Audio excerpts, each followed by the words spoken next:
बिस्मिल्लाहिर्रहमानिर्रहीम। अल्हम्दुलिल्लाह वकफ़ा वस्सलामुन अला इबादिहिल्लज़ीना इस्तफ़ा, अम्मा बाद।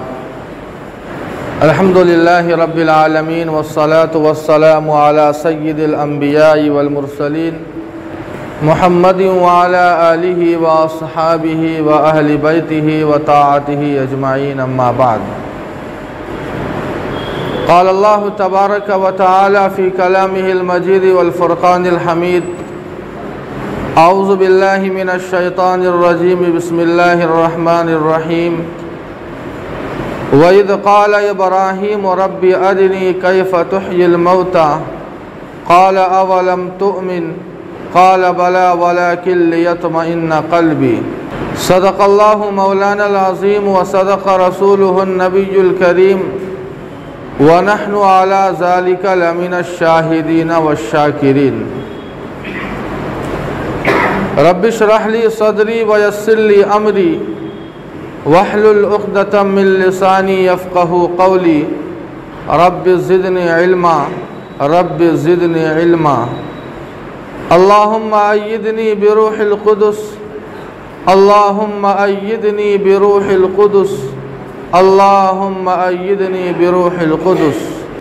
हाज़रीन मोहतरम, बुज़ुर्गान एज़ाम, अज़ीज़ान गिरामी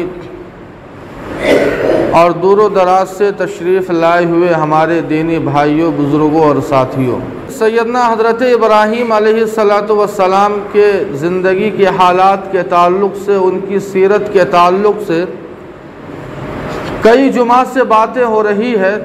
3 इम्तिहान हमने सुन लिया है, चौथा इम्तिहान इंशाअल्लाह हम और आप सुनेंगे। सामीन, बात असल ये चल रही थी कि सैयदना हज़रत इब्राहीम अलैहिस्सलातु वस्सलाम की ज़िंदगी में एक नहीं कई इम्तिहानात आए हैं और हज़रत इब्राहीम अलैहिस्सलातु वस्सलाम ने हर इम्तिहान में अव्वल पोजीशन से कामयाबी हासिल की है। हर इम्तिहान में अल्लाह ताला ने उन्हें कामयाबी से नवाजा है। चौथा इम्तिहान हज़रत इब्राहीम अलैहिस्सलातु वस्सलाम की ज़िंदगी में आता है।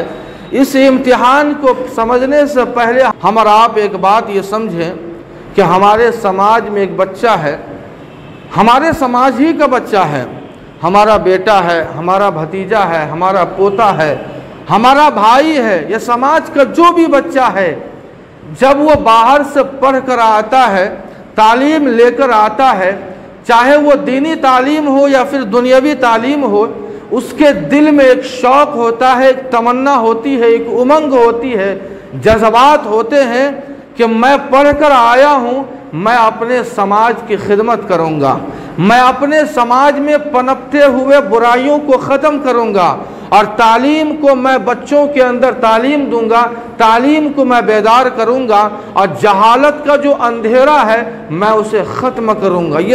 ये तमन्ना होती है हर बच्चे के अंदर, चाहे वो जिस एतबार से भी पढ़कर आया हो। बेचारा वो पढ़कर आता है ना तजर्बाकार है, कोई तजर्बा नहीं है हमारे समाज में जब आता है और जब वो अपने समाज को सुधारने की कोशिश करता है, अपने समाज में बच्चों को तालीम देने की कोशिशें करता है और समाज की बुराइयों को वो ख़त्म करने की कोशिश करता है, तो एक समाज का ये फ़र्ज़ है, हमारा और आपका ये फ़र्ज़ बनता है कि हम और आप उसके कदम से कदम मिलाकर चलें, हम उसे हौसला दें, हम उसे शाबाशी दें, हम उसके नातजर्बाकार होने की वजह से जो एक उम्र की जो गलतियां होती हैं नज़रअंदाज करते हुए हम और आप उस बच्चे के हौसले को बढ़ाते, हम उसे आगे करते ताकि हमारे बच्चों के अंदर तालीम आती, हमारा समाज आगे बढ़ता, हम आगे बढ़ते। लेकिन होता क्या है हाज़रीन, होता क्या है? होता ये है कि हम और आप उस बच्चे को बजाय हौसला देने के, उस बच्चे के कदम से कदम मिलाकर चलने के बजाय हम और आप उसे यहाँ से भागने पर मजबूर कर देते हैं। हम उसकी टंगड़ियाँ खींचने में लग जाते हैं। ना तजर्बाकार होने की वजह से उमूमन यकीनन गलतियाँ उससे होती है, लेकिन हमें और आपको उन गलतियों को नज़रअंदाज करने के बजाय हमें और आप उसे यहाँ से जाने और उसे भागने पर मजबूर कर देते हैं। एक तमन्ना लेकर आया था कि मैं समाज को सुधारूंगा, मैं तालीम को फ़रोग़ दूंगा, लेकिन बेचारे को यहाँ से निकलना पड़ता है। सैयदना हज़रत इब्राहीम अलैहिस्सलातु वस्सलाम के साथ भी यही मामला पेश आया। हज़रत इब्राहीम अलैहिस्सलातु वस्सलाम ने पहले अपने घर और अपने समाज और अपने कौम और अपने समाज को सुधारने की कोशिश की। आज इस कौम की जो ज़िल्लत और दुर्गत बनी हुई है, बड़ी माफ़ी के साथ इसकी सबसे बड़ी वजह यही है कि हमारा आप अच्छाइयों को पनपने नहीं देते हैं, अच्छे लोगों को पनपने नहीं देते हैं। सैयदना हज़रत इब्राहीम अलैहिस्सलातु वस्सलाम ने बड़ी कोशिश की, बड़ी तमन्ना थी कि मैं अपने समाज में रहकर, अपने मुआशरे में रहकर मैं तौहीद की दावत दूंगा, सबों को मैं अल्लाह के रास्ते पे लाऊंगा। चुनांचे घर से आगाज़ किया। जब घर में नाउमीदी मिली तो कौम में आए, उसके बाद बादशाह से मुकालमा हुआ, टकराव हुआ। तमन्ना थी, लेकिन घर से टकराव होने के बाद कौम में भी मायूसी मिलती है। और बादशाह के साथ क्या हुआ, सारी वाक़या, सारी कहानी हमारे सामने मौजूद है कि किस तरह सैयदना हज़रत इब्राहीम को आग में डालने की कोशिशें की गई। हज़रत इब्राहीम अलैहिस्सलातु वस्सलाम ने आखिर में यह फ़ैसला कर लिया कि अब मुझे अपने कौम में नहीं रहना है, अब अपने समाज में नहीं रहना है, अब यहाँ रहकर मैं दावत का काम नहीं कर सकता, इसलिए मुझे अल्लाह की ज़मीन तो बड़ी है, लिहाजा किसी और ज़मीन के हिस्से को इख्तियार करना चाहिए। सैयदना हज़रत इब्राहीम अलैहिस्सलातु वस्सलाम वहाँ से निकल जाते हैं और अपने साथ अपनी बीवी हज़रत सारा और अपने भतीजे हज़रत लूत अलैहिस्सलातु वस्सलाम को साथ लेकर वहाँ से निकल जाते हैं। वतन की मोहब्बत किसके दिल में नहीं है? वतन की मोहब्बत आखिर किसके दिल में नहीं है? वो मोमिन ही नहीं है कि जिसके दिल में अपने वतन की मोहब्बत ना हो। इसीलिए वतन से मोहब्बत ये ईमान की अलामत बताई गई है। हुब्बुल वतन मिनल ईमान, ईमान का एक हिस्सा ये भी है कि एक ईमान वाला जहाँ रहता है अपने वतन से वो मोहब्बत करता है। चुनांचे जब हिजरत का वाक़या आता है, आपने सुना होगा, जब सहाबा किराम अल्लाह के नबी सल्लल्लाहु अलैहि वसल्लम मक्का से हिजरत करके मदीना आते हैं तो हज़रत बिलाल हबशी रज़ी अल्लाहु अन्हु के बारे में आता है कि जब मदीना वहाँ से हिजरत करके मदीना आते हैं तो चूँकि दिल के अंदर अपने वतन यानी मक्का की मोहब्बत और इश्क मौजूद था और कभी कभी मक्का की पहाड़ियों का, मक्का की गलियों का और मक्का के आबो गयाह का, घास का वो तज़किरा करते, दर्द के साथ वो तज़किरा किया करते।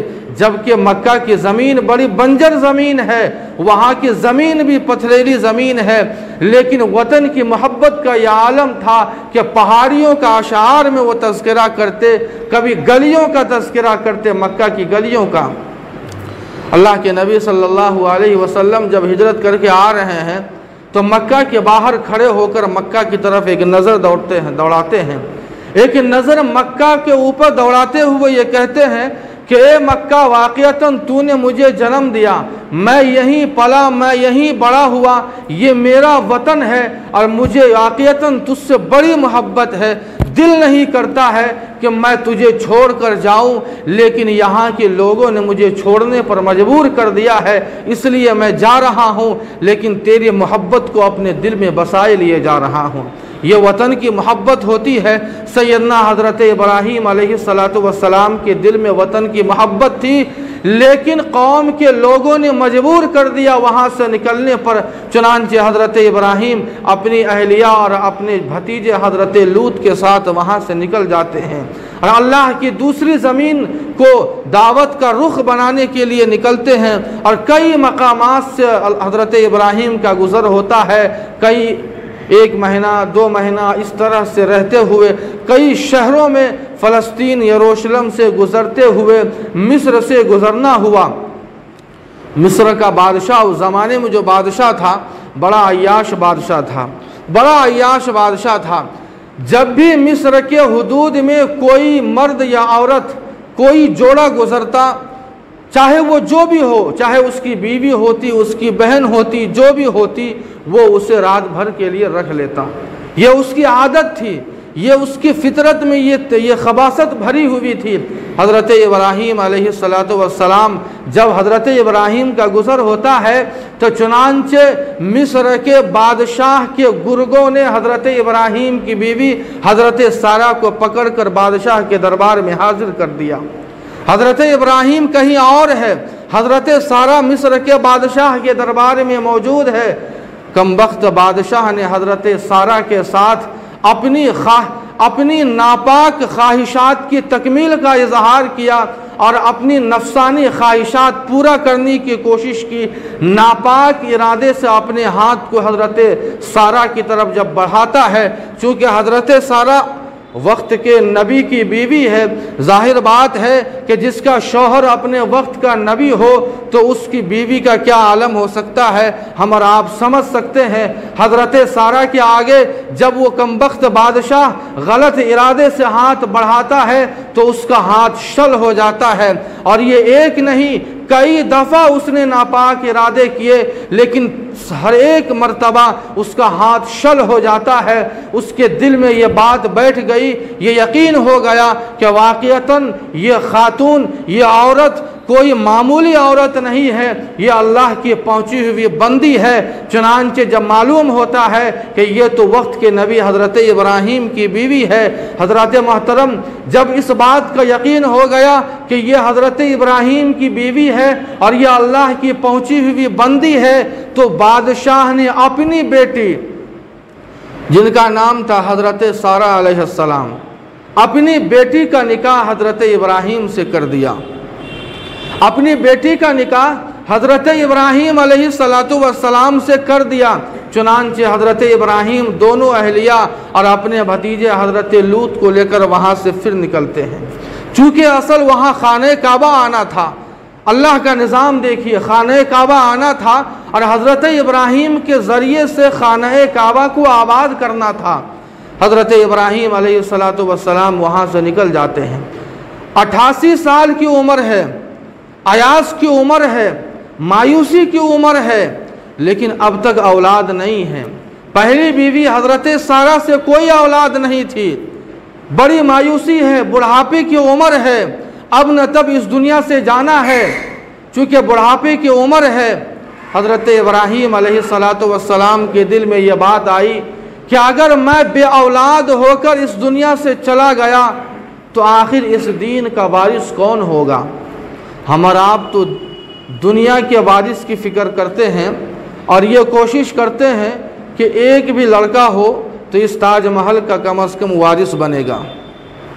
एक नबी को दीन दुनिया की फ़िक्र नहीं होती है। एक नबी दुनिया छोड़कर नहीं जाता है बल्कि दीन छोड़कर जाता है। हज़रत इब्राहीम अलैहिस्सलातु वस्सलाम ने अपनी मायूसी के आलम में अल्लाह ताला से दुआ करते हैं। दुआ क्या करते हैं? रब्बी हबली मिनस सालिहीन, रब्बी हबली मिनस सालिहीन, कि ए मेरे परवरदिगार, मेरी उम्र 88 साल की उम्र हो चुकी है, अब तक मैं बे औलाद हूँ, लिहाजा तू मुझे औलाद अता फरमा।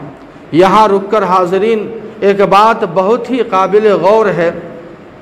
एक नबी अपने वक्त के नबी है, अगर हाथ उठा दे तो आसमान ज़मीन और ज़मीन आसमान हो जाए।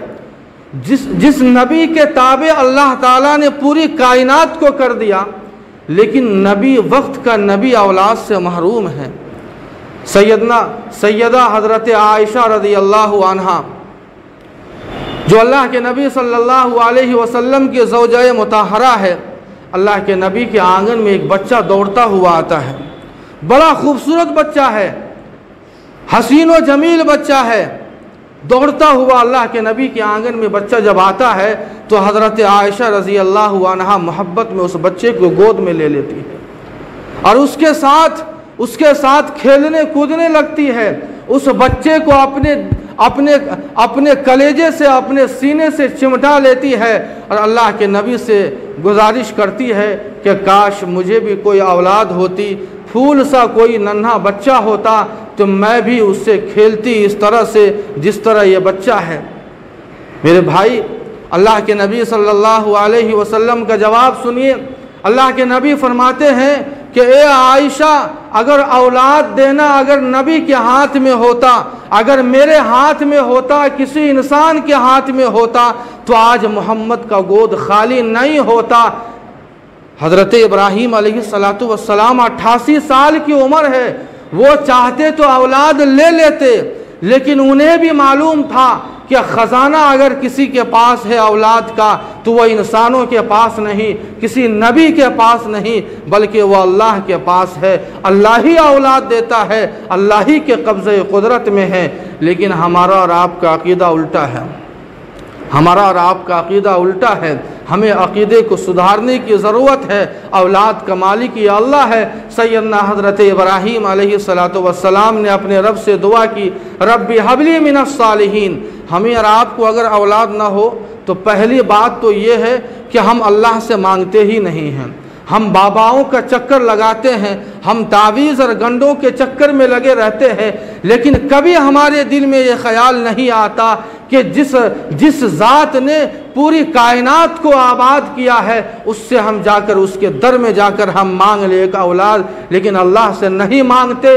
अगर मांगने की अगर कभी तौफीक मिल भी गई भूल से, तो हमारा आप क्या मांगते हैं? अल्लाह पाक हमें औलाद अता फरमा। हज़रत इब्राहीम ने औलाद की दुआ नहीं मांगी थी, औलाद के साथ नेक औलाद की दुआ मांगी थी। अगर आप नेक औलाद की दुआ मांगेंगे, यकीनन अल्लाह पाक आपको नेक औलाद अता फरमाएंगे। नहीं तो वही हाल होगा जो आजकल औलाद जो है अपने माँ बाप के साथ कर रही है। हज़रत इब्राहीम को अल्लाह ताला औलाद भी अता फरमाते हैं। उसके बाद फिर 5वां इम्तिहान शुरू होता है, जो इंशाअल्लाह हम आप सुनेंगे। अल्लाह पाक हम सबों को अमल की तौफ़ीक़ अता फ़रमाए। वमा अलैना इल्लल बलाग।